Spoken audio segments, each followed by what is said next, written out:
Welcome back to some more Tatarigoroshi. So where we last left off, finished up the 12th chapter of some sorts and read this. You know what? We got through all the goddamn tips and all the shit.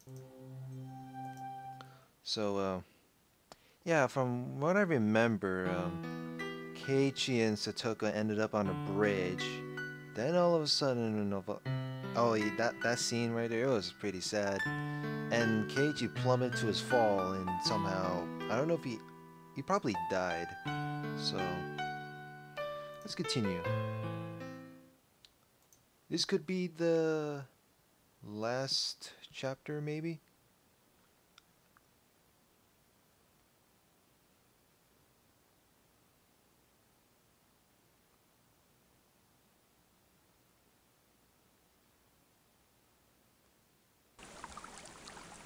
My head was pounding.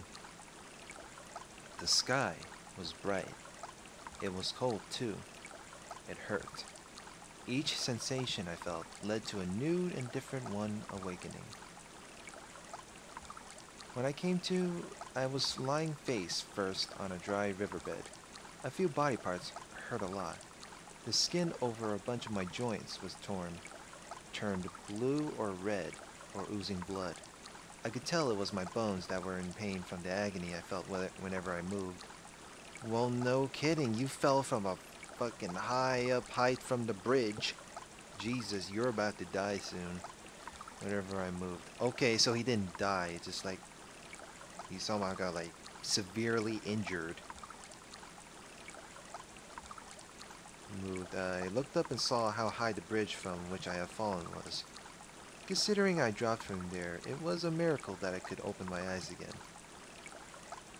Right next to me was a broken, upside-down car seat, which I guess some pranksters had brought here. Maybe this thing had been conveniently lying right under me, allowing me to escape instant death. Miraculous. Of course, I didn't know whether this miracle was fortunate or unfortunate. I'd failed to die, and now I was still stuck in this insane world. How long had I been unconscious for? The sun was high in the sky, so it looked like only 1 or 2 hours had passed. But my body's sluggishness didn't make it feel at all like so short a time had gone by. Mentally, it felt like I'd been asleep here for a decade.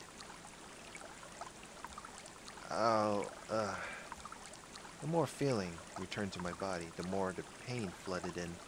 It hurt so much it would have been better not to have woken up. I needed to get to a doctor. Yeah, to Coach's clinic. The term Coach's clinic brought memories back one after another. Memories I wish I hadn't recalled. Satoko was no longer on the bridge. She would have returned to Hinamizawa by now, and she would put on some clothes, go to the clinic, get a checkup, and report on how crazy I had seemed. The police were waiting for me, without a doubt. This time, would they find out for real that I killed her uncle and arrest me? Or would they just send me to a mental institution like I thought they might? Still, I didn't care which it was.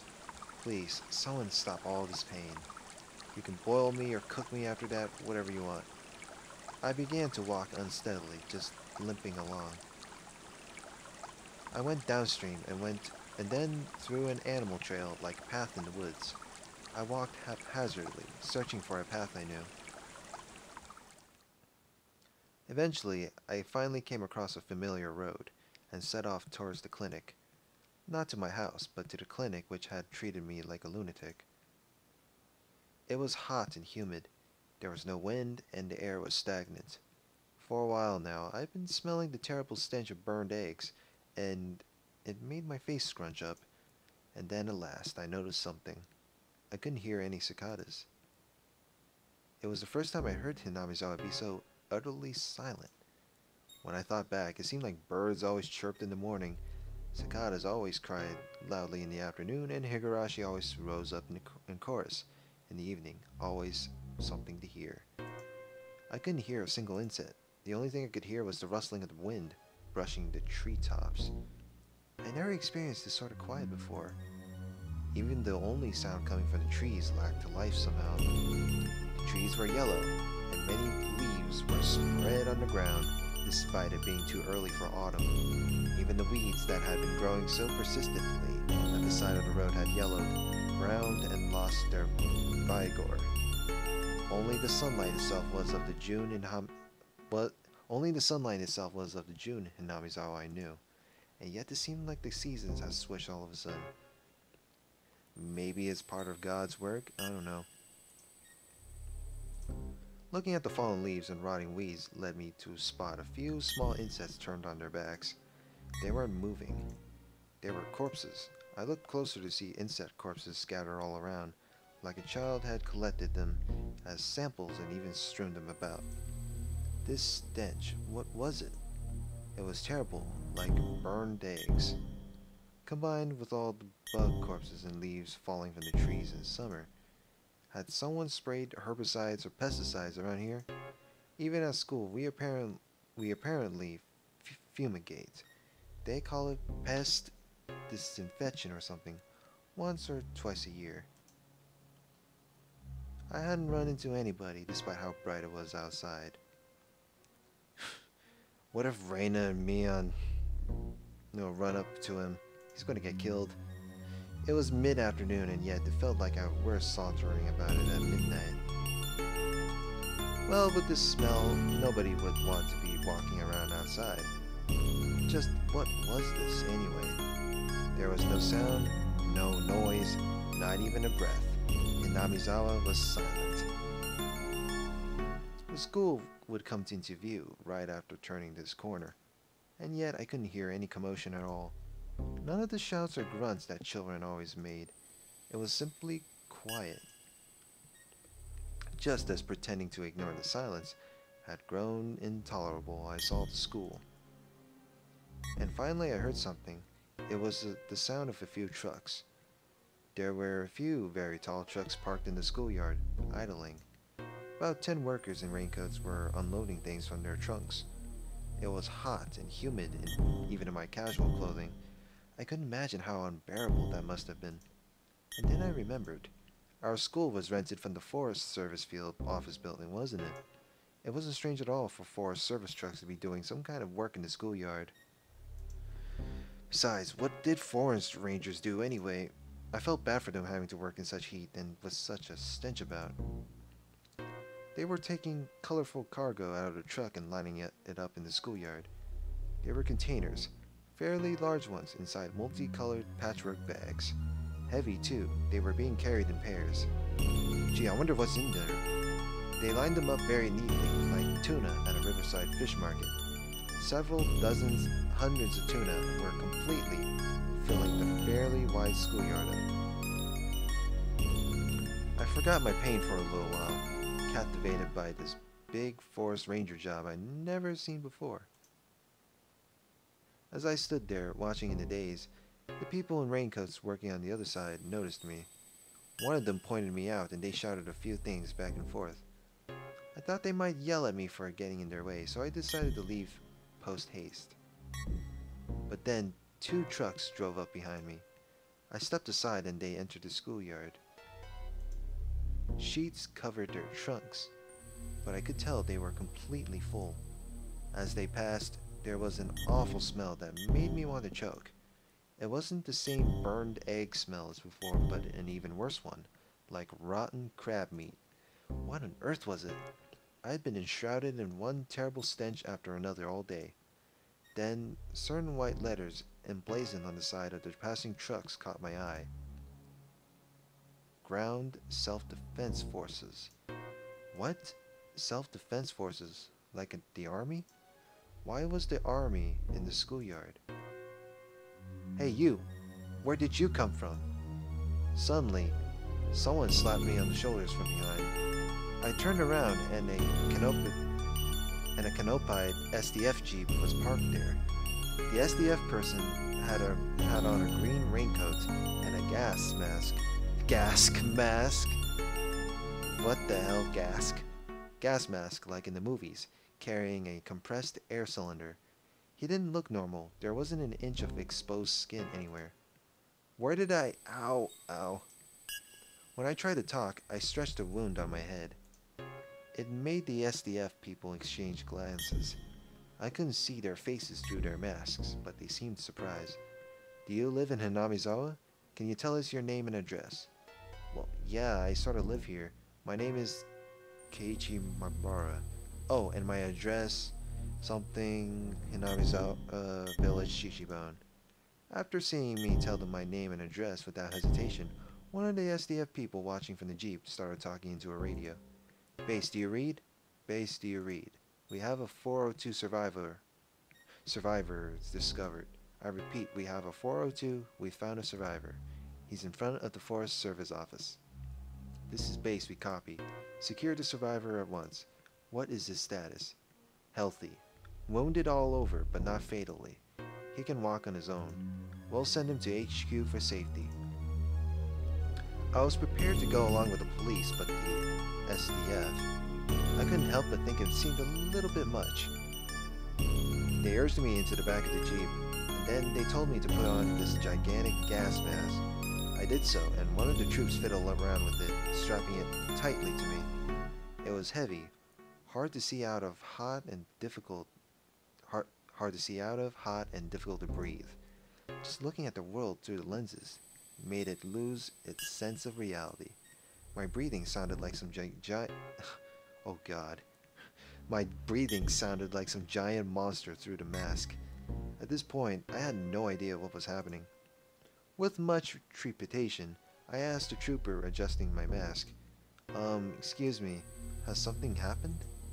Where were you? What were you doing? Hey, don't answer a question with more questions. I was the one asking you. I, fell from a rope bridge way back in the mountains. I think I passed out on the riverbed. I don't actually know what day it is. Today is June 22nd, 1983. Wednesday. That surprised me. Satoko pushed me off the bridge on Tuesday, the 21st. That meant I've been asleep on that riverbed for an entire day. Forgive us for asking again, but did something happen? Why is the SDF here? Is this a drill? Had my question been that difficult for him? None of the troopers would answer me. The one in the driver's seat, talking on his own radio, turned on the vehicles. He turned the dial, and some broadcast station or another came in. I started to listen to the voice of a radio announcer I was familiar with. Was conducted at the Prime Minister's office. In regards to questions from the press that the SDF not responding to the disaster promptly was directly related to this unprecedented, unheard of catastrophe. Chief Cabinet Secretary Okuno had this to say, and so I believe that once the SDF received their dispatch order from the prefectural governor, they responded promptly. According to him, the SDF was prompt to respond to the crisis after receiving their orders. He implied that it was the prefecture's responsibility for taking too long to comprehend the situation. When did the governor who requested the SDF's dispatch actually become aware of the outbreak of such an unprecedented catastrophe? And did he not invite further damage because of the time lost before he sent the request for disaster relief? In other words, because of the bureaucracy. We are awaiting further investigation into the matter. That was Mr. Okada reporting from the Prime Minister's official residence. At this point, we can take another look at the political response following this disaster. In the middle of the night, between June 21 and June 22, a large-scale disaster broke out in Hinamizawa Village, Shishibone. The details have not yet been investigated, but there was an eruption of volcanic gas from somewhere in the Hinamizawa area. The gas was relatively heavy, and as it spewed out, it began to flow. That flow went down along a small river and headed directly into Hinamizawa Village. After a few hours, it had covered the entire region. It happened in the middle of the night, 2 to 4 a.m. Jeez. Every home and household in the village was afflicted. With most of the residents asleep, it is thought that all died without noticing the crisis. The catastrophe striking in the middle of the night caused its detection to come too late. Yeah, middle of the night, that sounds very dangerous.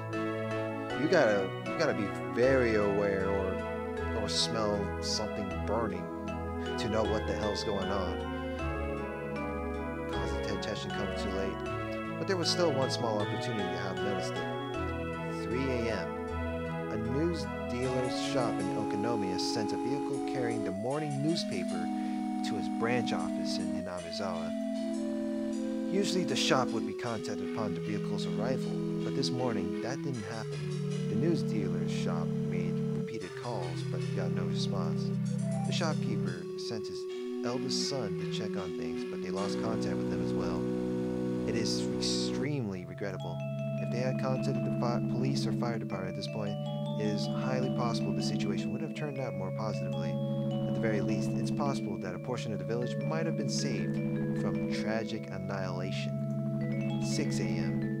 Residents in areas in the same region began continuously calling 119 to report the smell of rotten eggs, dizziness, nausea, and headaches. The fire department received the same reports, all from the same confined region. They speculated a truck loaded with chemicals may have gotten into an accident and reported it to the local police. 6:30 a.m.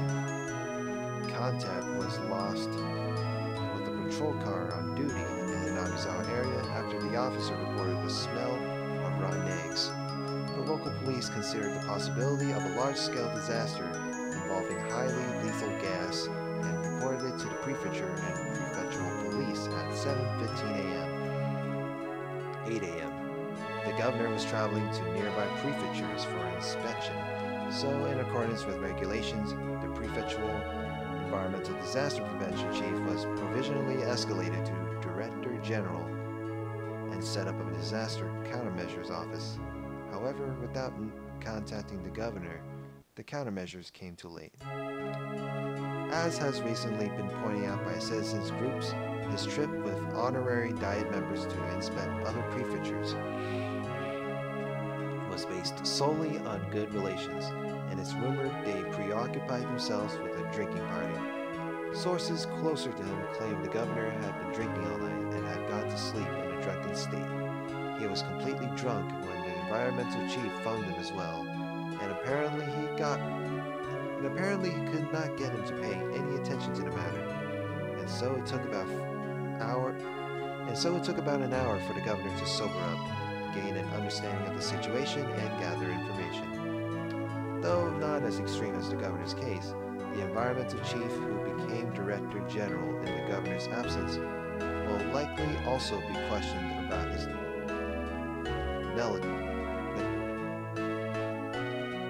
negligence, or whatever the word is, negligence, I can't pronounce it. In addition, without any procedures in place on the prefecture's side that predicted catastrophes this massive, they would always react too late, and that ended up being fatal. 9:12 a.m. Jeez, what time? On the advice of the prefectural police, the governor requested a disaster relief mission from the SDF. By the time the chemical defense unit, equipped with protective equipment, arrived on the scene, 8 hours had already passed since the incident's outbreak. Whatever the case may be, it was unfortunate this happened while everyone was sleeping in the middle of the night. Had the same disaster occurred during the day, it likely would have been entirely different. All households in the Hinamizawa village region were wiped out. There were over 1,000 victims. The SDF is still confirming the situation on the ground, but their results are predicted to only increase that number. Here with us in the studio today is Dr. Fujiwara, a professor at something university who is well acquainted with volcanic disasters. Doctor, can such a sudden and horrible outburst of poisonous gas actually happen? It isn't at all unusual for this to happen right around craters, at least. Japan is a volcanic nation, and so has many active volcanoes. There is always a danger of hazardous gas around any of these craters, and it is generally a rule among mountain climbers not to go near them. Does this mean the rotten egg smell that visited Hinamizawa village was the normal sort of gas from volcanic craters? Judging by how it smelled like rotten eggs, we think it was hydrogen sulfide, a gas seen particularly frequently in accidents compared to other volcanic gases. If it's dense, it becomes extremely dangerous. Hinamizawa village is very far away from the craters of any volcanoes. Can hydrogen sulfide be generated even from a place not close to a crater? I don't know all the details, so I can't say anything concrete. But in other countries, there are records of gas eruptions due to magma buildup under hot springs. It's an extremely rare event, but it is possible for such a thing to happen even in a region not near craters. Thank you very much, Doctor. We appear to have an announcement from the Japan Defense Agency. Miss Morikawa, are you there? Yes, I'm at the Japan Defense Agency. The agency has just made an announcement regarding the source of the Hinamizawa village gas disaster. Analysis from the Ground Self-Defense Forces Department of Chemistry has found that the gas was a mixture of carbon dioxide and hydrogen sulfide. Miss Morikawa, do you know whether the gas is still erupting or spreading to nearby areas? According to the SDF's 9th Division, who are currently engaged in the rescue operation at Hinamizawa village, the gas density is steadily decreasing. They've announced that the damage will not spread. However, it does not change the fact that surrounding areas are still in danger, and that very strict observation must be maintained. That was Morikawa from the Japan Defense Agency, and now we have a report on the state of those who have been made to evacuate the Okonomiya area. Shinozaki Elementary School is one of the evacuation sites. Evacuation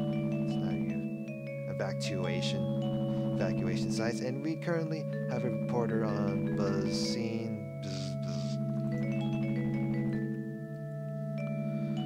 Wait, what? Inside the jeep, clambering and bouncing along the rough road, none answered my muttered question. An unprecedented catastrophe had destroyed Hinamizawa in a single night? Where was Hinamizawa village anyway? Someplace deep in the mountains, right? Names of places I heard about on the radio were always like that.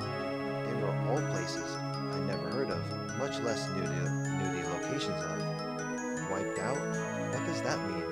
Don't they usually say how many died and how many were injured? How many people were alive? Where did everyone evacuate to? Eventually, we came into view of Coach's clinic. For the first time, I saw the flag of Japan hanging on the pole outside. Japan's circular sun hung down as though exhausted. Many SDF tents were set up in the clinic's big parking lot, and many strict security vehicles were parked there as well. When they saw the jeep coming, men in white clothing and gas masks came running out of the clinic, frantic, carrying a stretcher. You're going to be all right. How do you feel? Can you walk? Yes. Ow, ow. And because of my ows, they forced me to lay in the stretcher anyway. People who seemed like doctors were looking at me and notifying others of my condition via radio. Multiple wounds, high possibility of fractures and internal damage, large laceration in the head, pupils normal, but even without bleeding from the fundus, brain damage is still possible. And then, from the clinic entrance, people lying on stretchers were brought outside to replace me. Judging by their clothing, they were from Hinamizawa, and that's how I knew they were victims. They brought the stretchers in front of a truck. 2 troops holding shoulders and legs, like some kind of baggage, picked them up and threw them into the trunk. What? In the trunk of the truck, people's bodies piled in heaps.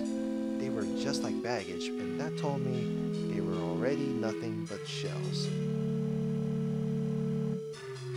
At that moment, I remembered all those colorful sacks filling the trunks, and them lined up in the schoolyard like a fish market. Hundreds of empty shells. Corpses. Corpses, corpses, corpses, corpses, corpses, corpses, corpses, corpses, corpses. You jackasses don't just throw the victims in like that. They lived here. The troops carrying the sacks answered me with a humble salute. The world didn't need this insane version of Hinamizawa. My final wish, again, it was granted.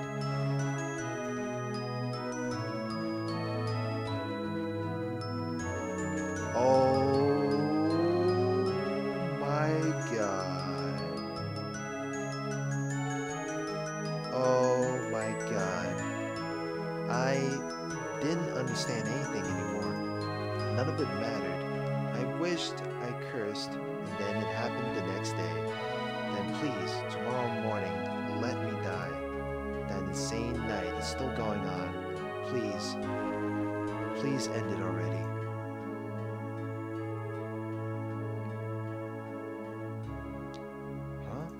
Hey, he's lost consciousness.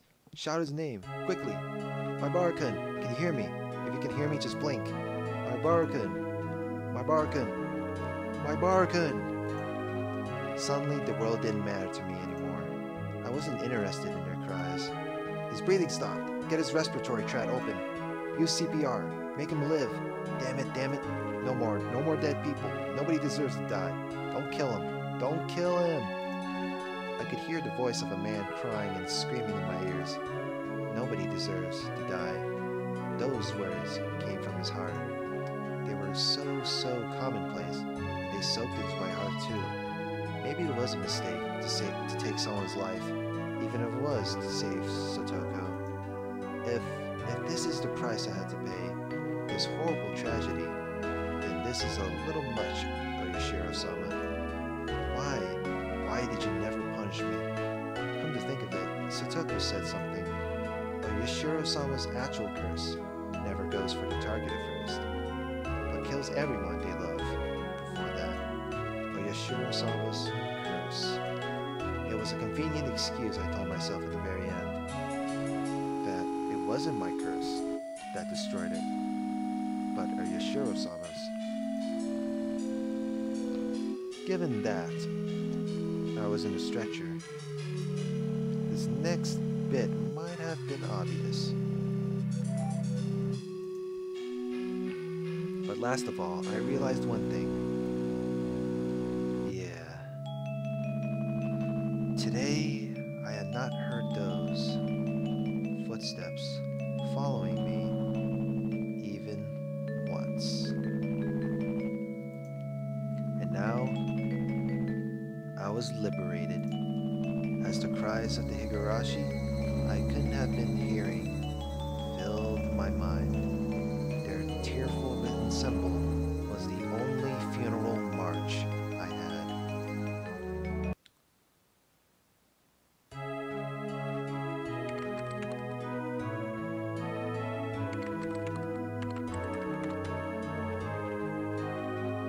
June 22nd, 1983, early mornings. I can't even read it. Volcanic gas, carbon dioxide, and hydrogen sulfide erupted from Keiichi swamp, one of the Hinamizawa area's water sources. Oh wow, I can't even read this. I can't scroll up either. Let's see.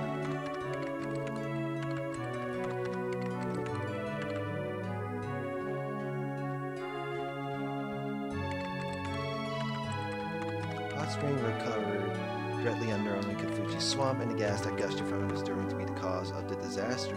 Oh god, really?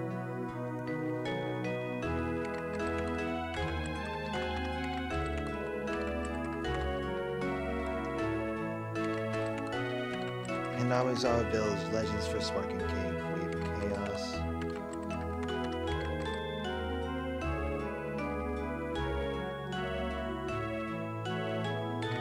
More extreme periodicals suggest there's an extension of a string of freak death incidents, of course.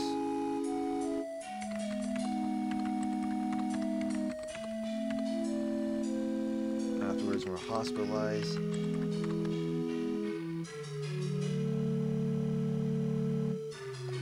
Opinions. On top of that, several relatives professing to be possessed by Oyashiro-sama's curse and commit suicide in strange ways. An impact disaster has had on the entire nation can no longer be ignored.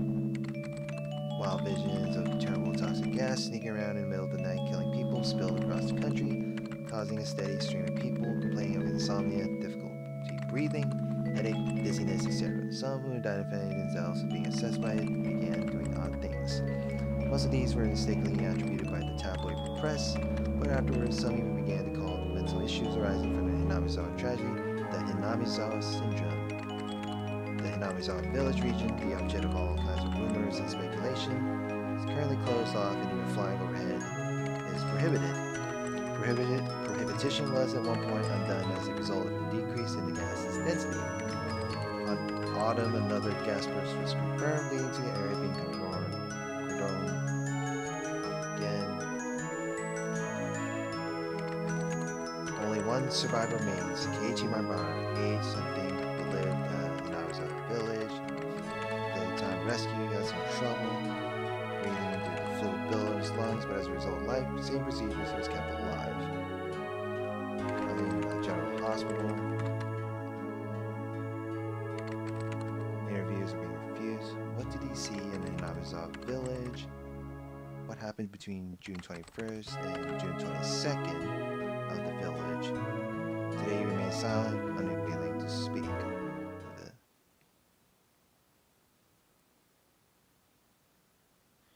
Let's see. Village. Committed suicide in the village. Investigation suspended. Mio Takano strangled to death in the mountains. He got burned to crisp. Oishi, he went missing. Katsuya went missing. Investigation. Irie committed suicide. Rika murdered.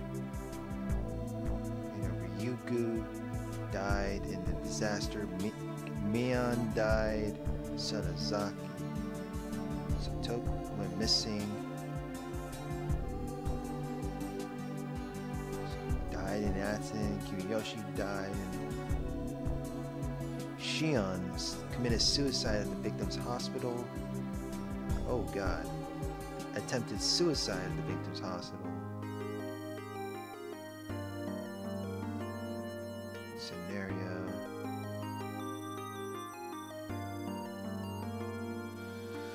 So, apparently that was the end of the game. So according to this, it didn't, I should have just paused because it won't let me like stop the little aftermath part. But according to this, apparently Keiichi wished for the village to be ridden of. The volcano somehow like destroyed the shit. But my gosh, apparently almost everyone died, especially Shion died. Nobody was heard of. Keiichi attempted suicide. I don't know if he was still alive. And Shion, I don't know where she went. 2003, late summer. Okay, so it's not over then. Okay, so let me scroll up. Okay, good. So I can just scroll up a little bit. So, okay, so widespread disaster or Fuji swamp. The water sources spread through the entire. There were 1,200 victims. 20 gone missing, especially Satoko. 600,000 people. I'm guessing including the Okonomiya city. Magma pools, hot springs were uncovered directly under the swamp and the gas gushed in. Let's see here. Local legends are cursed, spreading miasma, destroying the village.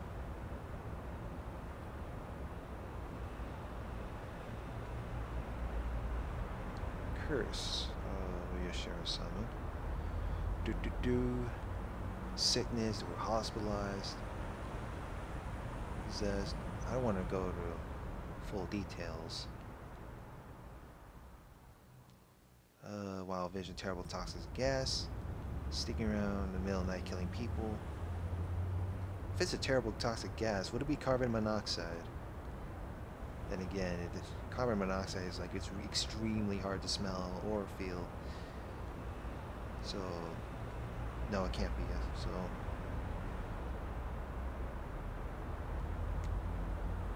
prohibition.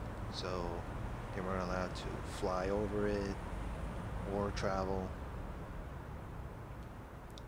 Died and left to rot. Keiichi survived. Currently at a hospital. He remains silent, unwilling to speak of it. Alright, let's continue. And an elderly couple living in Osaka Prefecture discovered a cassette tape while organizing the possessions of their son, who passed away 8 years ago. Their son went missing when his fishing boat capsized in 1995. He was 47 at the time of his death. 8 years later, in 2003, they had begun to organize their son's remains in order to organize their minds and came across the cassette tape in question. From 1975 to 1989, the deceased had experience working as a journalist for a photography periodical, and this tape is thought to have been created during that time. The label on the tape read 11/28/1983 Keiichi Maibara.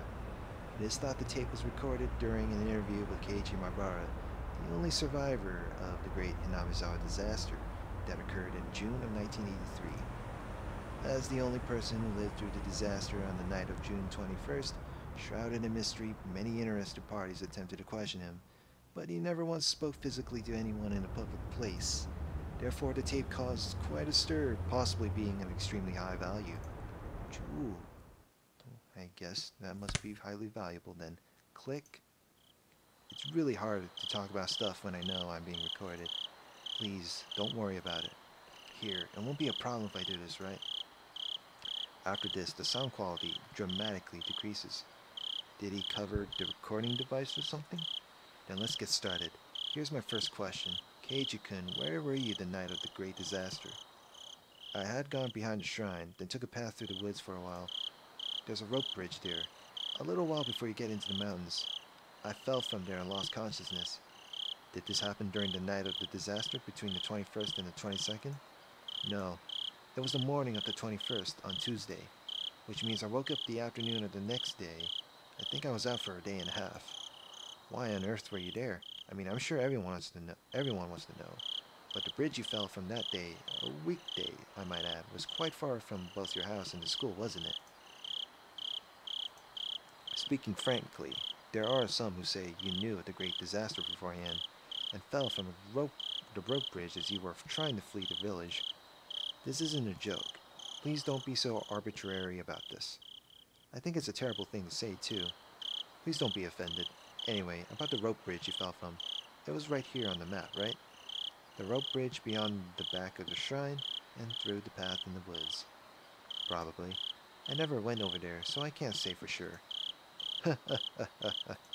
Guess I just wanted to know why you were out somewhere you'd never been before on a weekday morning. No words. And then, well, about the riverbed.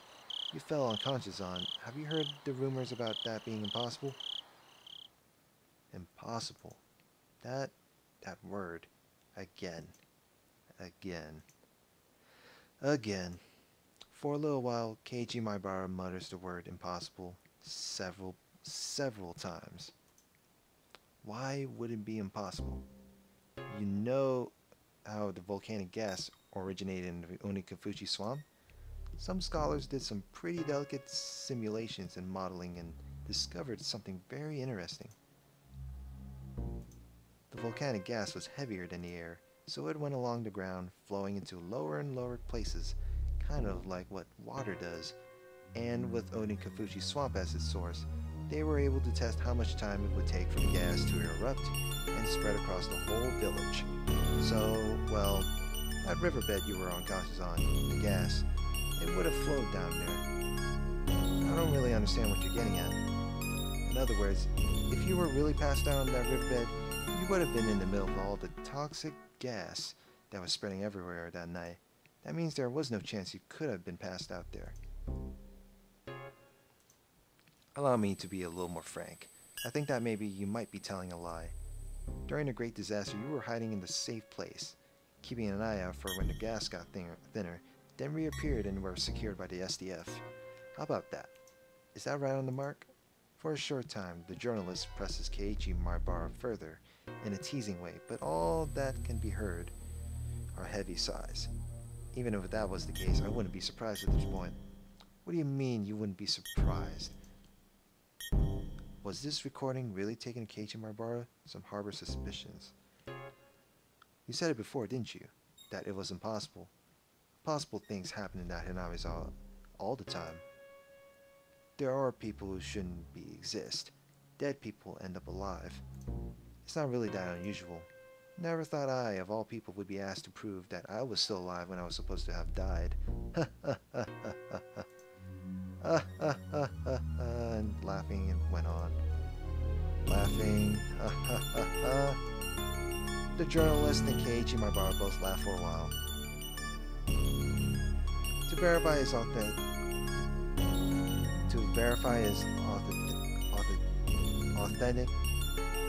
authenticity, I had others in the Maibara family check tapes with his voice in it. However, the sound was not clear and much time had passed, so the relatives I checked with couldn't remember what he sounded like. I was unable to gain positive proof it was actually Keiichi Maibara's voice. Alright then, I'll change the subject. What do you think of the debate about whether this disaster was the curse, the 5th year of the serial freak death incidents in Hinamizawa? I don't think it was. I was the curse that year after all. What do you mean? What do I was just answering the question. Doubts also remain regarding the date 11/28 written on the tape. The curse, well, you probably won't believe me when I tell you this. I was the one who caused it. I was the one who wished for the whole village to die, and it happened. What an exciting story. Exciting? I suppose you could call it that. After Maibara Keiichi's failed suicide attempt on a certain August day, 2 months after the disaster, he was diagnosed with a mental disorder and transported to a treatment facility. I was the one who killed Takano-san, and Coach, and Oishi too. At the time, I had some kind of divine power. Yes, I suppose it was like footsteps. Footsteps? Wait. What's that supposed to mean? Have you never heard footsteps before? Tip tap. Click click. K. The facility never allowed any news coverage, so it is extremely unlikely that a tape from the media dated after August 1983 would have had his voice on it. Today, when you're walking around, try stopping suddenly. Something interesting will happen. Anyway, if you hear an extra footstep, even though you had already stopped walking, you better be careful, you know. Yes, I'll be careful. Is what I'm saying really that funny to you? However, the reporter had been criticized for his forceful methods of collecting data while he was at this, so there is still a possibility that he broke into the facility and forced Keiichi Maibara to talk. You've been doing nothing but laugh in my face this whole time. You're just like Coach. You pretend to sympathize with me to listen to what I have to say, but your eyes are telling me you think I'm a lunatic. That's not true. No, I can tell. Your eyes are the same as Coach's. Is this truly Keiichi Maibara's voice? The authenticity of this recording is still wrapped in mystery. I never heard the footsteps again after that day, so I don't think I have that terrible power anymore. Perhaps right here, right now, I'll wish for you to die. I'll wish for your death for saying all these unpleasant things. Yes, this time, why don't I decide how you die? Takano-san was burned to death, so let's go with the opposite with water. I hope you drown and die. How's that? 15 years after this tape was created, the reporter, just as Keiichi Maibara had predicted, died in an accident out on the sea. If I'm in top form like I was then, you die before tomorrow morning for sure. Now then, I wonder how many days it will take you to drown. You better be careful, you know. Don't go getting yourself killed by some stupid curse I put on you, okay? Oh shit. And then the recording ends in the middle of Keiichi Maibara's laughter. And Keiichi Maibara,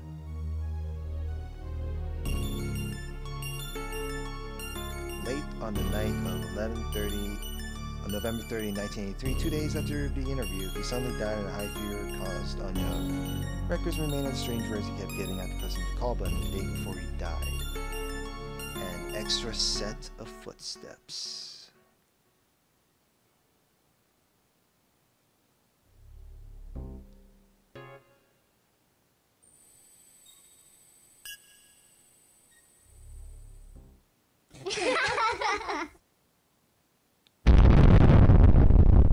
Ooh, scary laughter and Higurashi when they cry.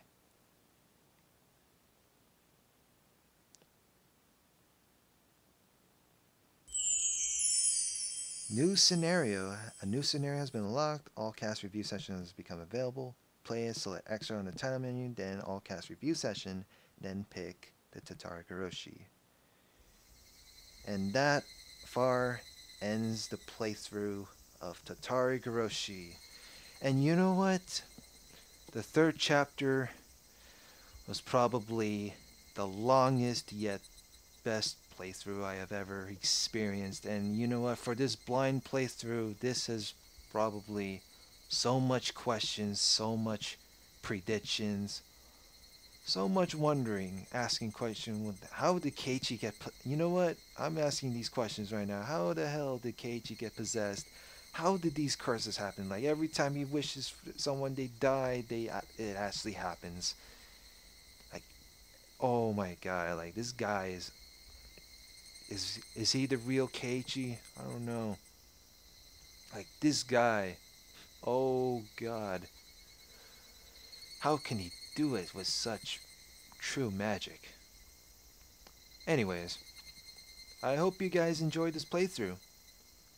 Please like, comment, and subscribe, and see you guys later for, you know, the bonus.